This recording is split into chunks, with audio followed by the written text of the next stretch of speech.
Well, joining us next on the Beyond the Flags podcast, he is a competitor in the Friesen Performance IMCA Northern SportMods, and in 2025, he's going to be tackling the competition in the Sunoco IMCA stock cars.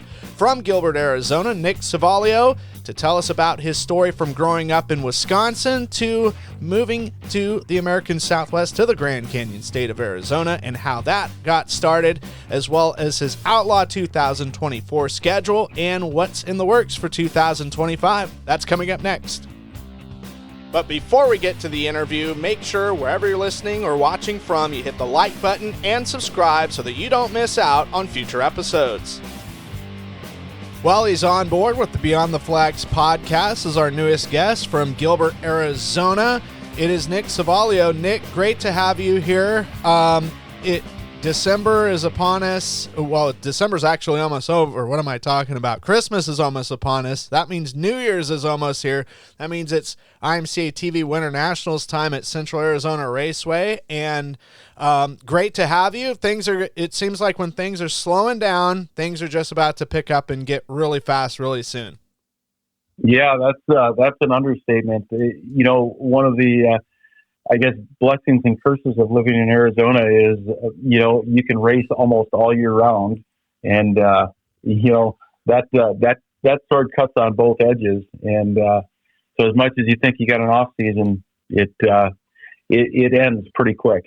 Yeah, it just seemed like they wrapped everything up with the Harvest Hustle Turkey Shootout during Thanksgiving weekend, and then here we are. We're a couple weeks away till. It's like 4 straight weeks of racing at Casa Grande. Yeah, no, it's for somebody who wants to race, you can definitely get your fill in the month of January in Arizona. There's no shortage of opportunity. I think last I counted, it would be something like 19 races. It's quite a full schedule to start the year with. There's some people that they don't even race 19 races. So, yeah, it's a full schedule and then some. Yeah, absolutely. Absolutely. Talking about your race season for 2024, it was different to what would be typical for you guys. You guys did get to travel a lot, quite a bit, and race at some different venues, but you didn't get a chance to race as much, but it looked like you were able to put up some decent results, a top 5 at Aztec Speedway and Northwest New Mexico, and then made the trip over to Verona just outside of San Diego and put up a top 5 there as well. Yeah, no, it was, it was an interesting year. Started a new business and had a lot of focus on that. That was really something that took a lot of time away from the race program. But what we did try and do was get to some of the events that we really wanted to, and make them count. We did have some pretty good finishes in a couple of places.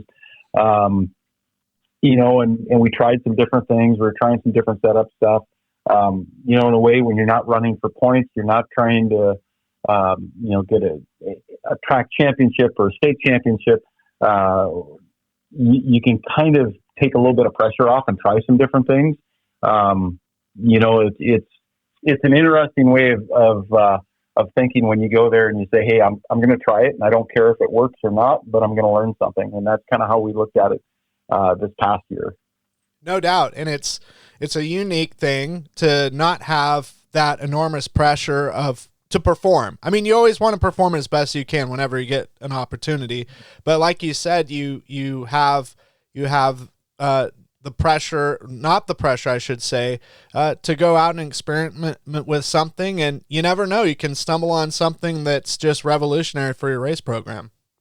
Yeah, and we had a couple of those times, and truthfully, I mean, it's one of those things that it's a lot more fun from a standpoint of being a little bit more relaxed.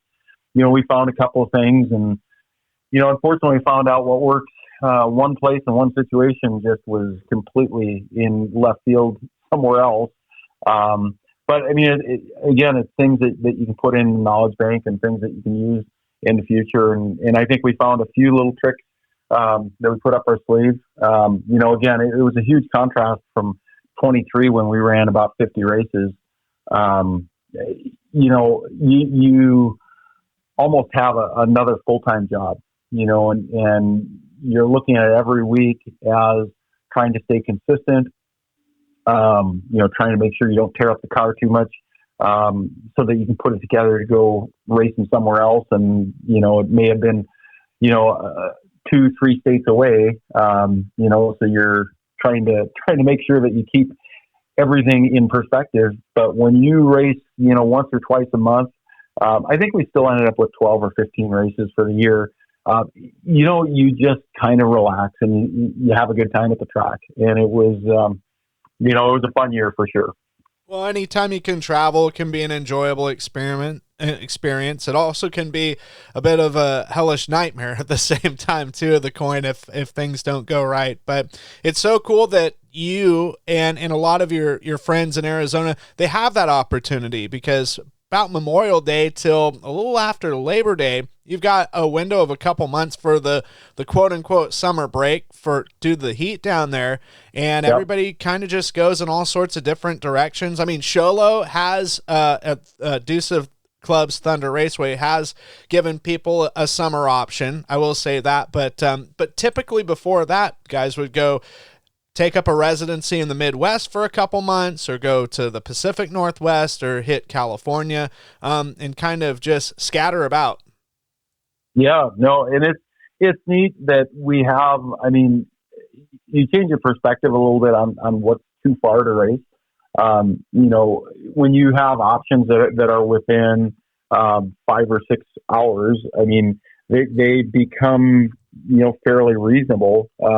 We went, even as far as, I think it was 11, 12 hours, or maybe even a little further, going up to Utah a couple of times. I mean, and that's something too that,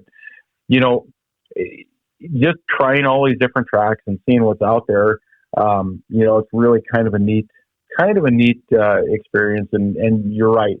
Summer in Arizona, you can look at it as a time to take off and relax, and kind of put racing on hold, or you can take it as an opportunity to go and try some different tracks, meet some people, and learn some different things. So, and we've really enjoyed that. And even from a family aspect, we've turned a lot of these traveling trips into family vacations. And when you can have a family trip and a racing trip all in one, it's kind of a win. Well, it's so cool that you're able to make it a family affair, because that's very important. Because if your family doesn't support it, it makes it definitely harder. But it's great that they enjoy it, or seem to enjoy it as much as you do. Yeah, it's been really neat. My oldest two boys in particular have been really diligent on the pit crew. My oldest son, Nick Jr., is actually out serving a mission for our church in Louisville, Kentucky, for the Church of Jesus Christ of Latter-day Saints. He was my crew chief for the past 3 years, and I say that, and I think there's people who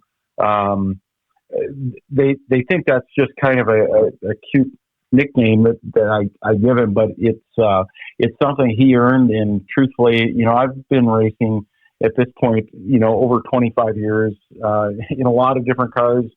I started my career in the Midwest running midgets and sprint cars and open wheel stuff. And all seriousness, this kid who started, he started working on race cars with me at probably, 10, 12 years old, has gotten pretty darn good. And I'd put him with any grown adult working on a race car out there. And then I got another son who's just about to turn 18, Anthony, who, he's kind of filled in for his brother and has done really well. And then I got Angelo is he's 12 years old and just kind of getting his feet wet. But, it's fun to have, have your family there, have your kids enjoy some of those things, and honestly learn life skills. Being able to work on a car. I mean, whether you decide to race later in life, you learn just basic mechanical skills. Truthfully, if that's something that they decide they want to do something with, it's nothing but a good thing for them in the future. No doubt. You talked about running some different classes in the past. Where did everything interest-wise begin with racing for you, and what got you started with the idea of, hey, I want to become a race car driver? Boy, it's I've had people ask me that before, and I don't know when that started, but I've kind of always felt like that was something I wanted to do. I remember, as a young kid going to the dirt track, and for people in the Midwest might remember a track called Hales Corners in Wisconsin. It's no longer around, but I remember going there and watching the midgets in particular. I started, at about 15 years old running, what would probably be considered the lightning sprints. They were mini sprints at that point, but they were basically, they were midgets with motorcycle engines and wings, and transitioned from that into sprint cars for a few years and ran some midgets, and did mostly open wheel for the first part of my racing career, and from there I kind of branched off and did a few different things. I've run everything from asphalt late models and modifieds, and now I'm doing the IMCA stuff. We did some stuff with legend cars and go-karts, back in the past, but it's been fun, doing the IMCA stuff. This is, I got into SportMods a couple of years ago, and that was really my first real foray into, into stock cars, and, learning, this class has been really different, especially, coming from an open wheel background, the full contact nature of full bodied cars, even though modifieds are maybe not full bodied, and it's a lot more contact, and kind of learning to drive a little bit different, and they handle differently, and it's been fun. It's been a real learning curve too, and we're actually in the process of putting a stock car together for next year, for 25. So looking at kind of adding to what we're doing, and trying to build off of things that we've learned over the past couple of years in the SportMods, and see if we can have a little fun in a different class too. No doubt. So will you be kind of balancing it out, running a stock car here and there, or are you going to try and do it full time for the full season, or concentrate fully on more or one? Yeah, I'm trying to. I mean, honestly, I'm kind of going all in on the stock car. Part of it with this new business, there's a time premium, and looking at where can I take this car, get some bigger shows, some fun shows, hopefully maybe a little bit less delicate from a standpoint of front end damage. These open wheel modifieds, they're pretty delicate. When it really comes down to it, you got to be careful. How hard you run them if you don't want to be tearing apart every week, in particular front end. So it's going to be interesting to see what we can do with the stock car, and I think again it's going to kind of meet some of our needs. So yeah, we're definitely all in on the stock car for this year, and we'll see how it goes with the sport mod. If we get a couple of races in or not, I don't know. We'll see how it goes, and we're always up to trying some different stuff too if we get the opportunity. Are you looking to find that adrenaline rush, but you can't because you're not at the racetrack? Well, check out the IMCA TV Replay subscription library to have access to thousands of hours of racing for just $24.99 a month. Relive all the moments of the Speedway Motors IMCA Super Nationals fueled by Casey's at Boone Speedway, the Harris Clash at Deer Creek Speedway in Spring Valley, Minnesota, the IMCA TV Winter Nationals at Cocopah Speedway in Somerton, Arizona, Florida's Clash on the Coast, and dozens of Speedway Motors IMCA weekly racing program racetracks from across the nation, as well as the IMCA TV Dirtcast podcast. Plus, 25% of that $24.99 monthly fee goes towards the Driver's Point Fund and is a great way to help out your local racers. In 2023, over $97,000 was paid out to IMCA drivers directly at over 50 racetracks across the country. Please note that live broadcasts are not part of the replay subscription. That's IMCA TV. IMCA TV, where America comes to watch racing. Well, number 9, what's the story with the number 9 and the number selection there? Yeah, it's interesting. I've had a bunch of people ask me that, and it's actually kind of silly. There's not any real significance to it other than, again, I mentioned I kind of came from an open wheel background. When I was kind of getting started in racing, the Bob East midgets had the number 9. Okay. Was a white car with a red number 9 that fit on the tail tank, and I just thought it was the coolest looking car out there. And I thought that number 9 was really pretty neat. I don't remember when I first started running it, but I've been running that number for a long, long time. I've been,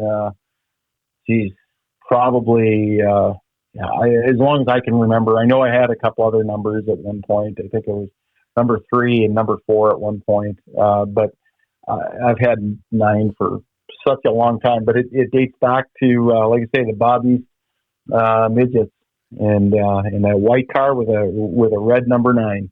Man, I remember those days. I mean, Bobby East was just animal, literal, no pun intended, with USAC for a while. But then Casey Kane drove. Let's see, was it Steve Lewis was the car owner? I can't remember. Yeah, I think so. Casey Kane drove for him, and I think Dave Darlin did for a while, right around 2000 or so. So, I mean, definitely a team to admire. That's for sure. Yeah, and that was kind of right when I was coming up, was watching those guys, and when you're a 16-year-old kid, I think most of us we kind of have dreams of doing this for a living and finding ways to make it happen. And I remember having plans and how I was going to make it happen, and how what series I was going to run, and it's I think it's natural for people to kind of look at things that way. And you kind of go down memory lane when you start thinking about that, and then you look, and it's 25 years later, and you're like, man, it almost feels like a lifetime ago. Well, something I'm curious about, what kicked off the whole idea of moving from Wisconsin in the upper Midwest to the American Southwest in Arizona? Yeah, it was, I guess at this point, probably 12, 13 years ago. I had a business back in Northwest Illinois, Chicagoland area. I sold the business and had an opportunity to decide where I wanted to end up. And, we had, a bunch of young kids at the time, and my wife and I had decided that, if we were going to move, that was the time to do it. She had grown up in Mesa, Arizona for a few years in her teenage years. And, so we had come out here a few times and really loved the weather, and this is one of those things that for those who travel for the races in Arizona, you come out, November, December, January, February, and you come out here and say, this is the greatest place on earth. And, the weather is perfect. You see the sunshine every day, and you say, hey, this is, where would you want to live other than here? And so that's kind of how we ended up out here. And, it's been great. I love being out here. I don't miss the humidity at all. I always tell people you don't have to shovel sunshine. And I've been in the Midwest, so I know what humidity is, and I kind of like being out here in the heat. And I don't mind, 110 is not pleasant. I'm not going to say it is, but man, I'll take 110 and dry over 85 and 90% humidity any day of the week. Sure. Or even the cold stuff that frequents there sometimes. For sure. Yeah. Well, for people that have never been to Gilbert, Arizona, kind of in the Phoenix area, what are some cool things in Gilbert specifically, or maybe the neighboring communities that you and your family like to do, like restaurants or things just to pass the time? Yeah, I mean, this area in particular, Gilbert has grown a ton. In the 12-ish years that we've been here. I mean, and there's good and bad with that. I know, if you ask people who live in Gilbert, you're going to find one of two responses: is it's great, all of the change that's happening, or man, I wish it wasn't happening. And really depends who you talk to. But we've seen pretty explosive growth in the Southeast Valley, here the Phoenix Valley. So as far as restaurants, boy, you can get just about anything you want. It's in some ways, I almost feel like it's Chicago West here. There's a lot of Illinois transplants out here, so you're starting to see a lot of the Chicago style, hot dogs and pizza and all the things that you'd see in Chicagoland area out here. But it's just about any cuisine that you'd want. You're starting to see all of the entertainment venues are starting to pop up. Top Golf and all the theme parks, and there's talks of more stuff on the way too. But there's plenty of things to do for somebody coming from out of town. There's not going to be a shortage of opportunity, and that's just here. You travel. A couple hours any direction. That's one of the things that's unique about Arizona. Everybody thinks of, I always tell people it's Tucson, but they think of it's the saguaro cactuses and the desert. But you travel, an hour or two, in any direction, and you're in a different landscape. You can be skiing in 2 hours. You go down south and there's, quail hunting and, there's fishing all over. We got a boat out at Lake Pleasant, and, we do a bunch of striper fishing out there. There's just all kinds of stuff you can do to keep busy. That's awesome. That's real. And I always love learning about, because you're right. Everybody thinks of the stereotypical cactuses and sand and rock, but it's definitely a multi-climate state, even in the summertime. And absolutely, and it's just beautiful from tip to stern for sure. Absolutely.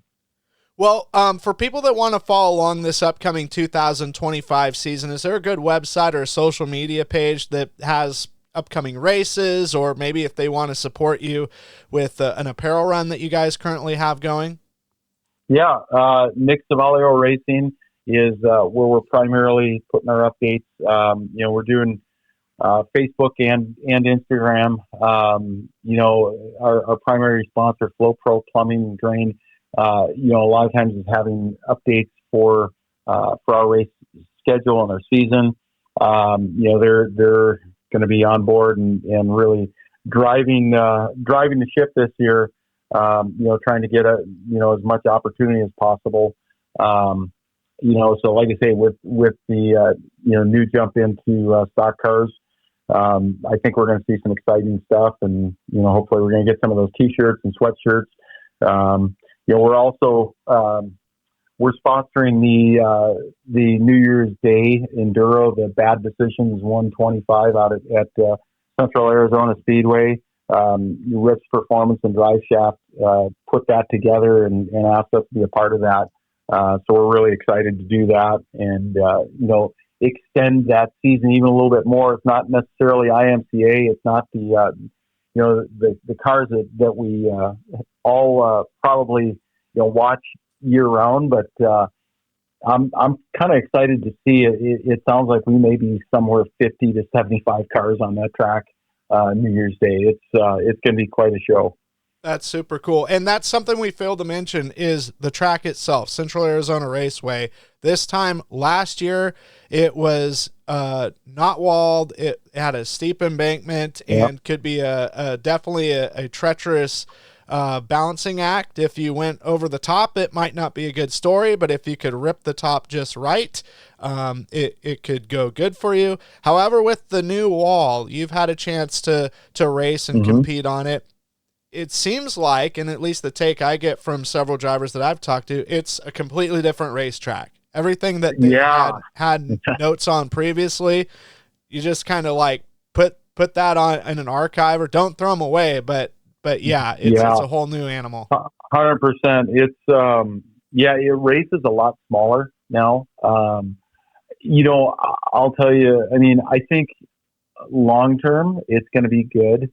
I think it's going to be an improvement. You get used to what you get used to, and I think for those of us that could figure out how to run that track, in particular, like you said, ripping a lip. I mean, you could make that top work, and it was wide. I mean, you had room. The downfall was, I think there's a lot of people who know that there was room, and as much as it maybe looks a little scary on TV to see a car go over the top, it's not near as bad as winging it into a wall. And I think there was more than a few times where we saw people probably driving a little bit over their heads, hoping that they could make it stick, and if they didn't, they were going over the top or pushing somebody else over the top. Now with that wall there, that's not really an option. So you got to drive it a little bit different. When I went there for the first time, I was kind of thinking, that it was going to race similar to Kokopah Speedway, where, unfortunately it's closed down now, but we've had an opportunity to run winter nationals there in years past and run a lot of races there. It didn't race at all, at least from my perspective, like Kokopah. It's its own beast. It's really, it seems narrow, and I don't know if there's plans to open up the bottom at all. The top is where it is at this point. It'd be nice to see that track widen out a little bit. I'm not so much concerned with the size. I think a lot of people like going on big tracks because they're fast. Fast is great, but good racing is better. And I don't think it matters what size track you have if you can get good racing. One of my favorite tracks that we've actually had some pretty good success at is Ventura Raceway in California, and I think it's a little 5th mile. Yes. And man, you can have an awful lot of fun on a 5th mile track. So to say, hey, are you a half mile, 3/8, 3rd mile, whatever? I mean, it doesn't matter. Like I say, we'll see how it works. I think there's been a lot of work done so far to get where we're at, and I don't think it's anywhere near done. So as it kind of continues to develop, it'll be interesting to see. And like I say, if I got something on the wish list, it's let's tear down the berm a little bit and widen that track out on the bottom, and I think we'd have some real fun there. Well, definitely looking forward to seeing you have some fun in a couple weeks for the IMCA TV Winter Nationals. People that you want to thank, I know that you mentioned some folks, your family, and some sponsors that are on board with you, but I'd love to give you the floor again to just thank them again, or thank some other marketing partners or sponsors that are making all this possible, because it takes a lot just to have one operation, and now you'll be having 2 cars, and all the more the merrier when it comes to help. Yeah, no, it's, again, I wish you could say that, you can do it all on your own. You just can't. But yeah, we absolutely want to thank, our sponsors and marketing partners, primarily Flow Pro Plumbing and Drain, Risk Performance and Drive Shaft, Nico's Barbershop, Auto Gallery, AZ Disaster Pros, ProScapes. We got a bunch of people that have helped us outside that, Mike Fay Plumbing. We got a bunch of people who have just thrown some individual help at us. Of course, by family, my wife Darcy has a ton of patience and allows me to, act like a 15-year-old kid.